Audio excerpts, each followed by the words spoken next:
d'investissement. C'est un des facteurs de financement des entreprises et des PME qui va se développer, très bien, qui va utiliser pour ça l'accroissement de la taille des livrets, tant mieux, très bien pour le LDD. Si ça permet de récupérer un bout du livret A, l'augmentation du livret A, parfait, ça récupérera quelque chose.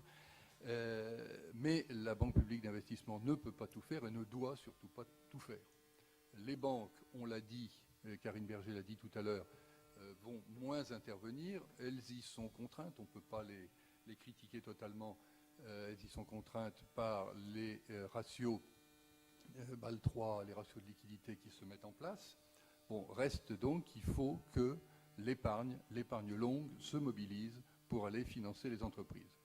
Alors, comment on fait pour inciter des épargnants à placer leur épargne dans un certain type de produit? Il n'y a pas 36 solutions, on n'attrape pas les mouches avec du vinaigre. Il n'y a que deux manières, une incitation fiscale et une incitation psychologique. Et dans les deux domaines, je pense qu'on peut améliorer les choses. De la même façon qu'un certain nombre de dépenses d'investissement ont été sortis de ce plafond de niche à 10 000 €, et je pense aux investissements outre-mer, sur lesquels je me garderai bien de porter un jugement, on devrait avoir un plafond pour les dépenses de consommation, les nounous, les femmes de ménage, et un deuxième plafond pour les dépenses d'investissement. Et alors dans ce deuxième plafond, on pourrait mettre en concurrence là de l'investissement dans les PME ou de l'investissement outre-mer. Ça devient de la concurrence loyale, si je puis dire.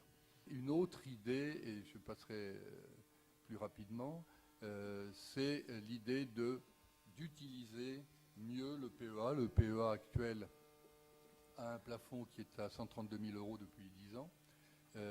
Il faudrait l'élargir en l'ouvrant aux PME. Il y a deux manières de le faire.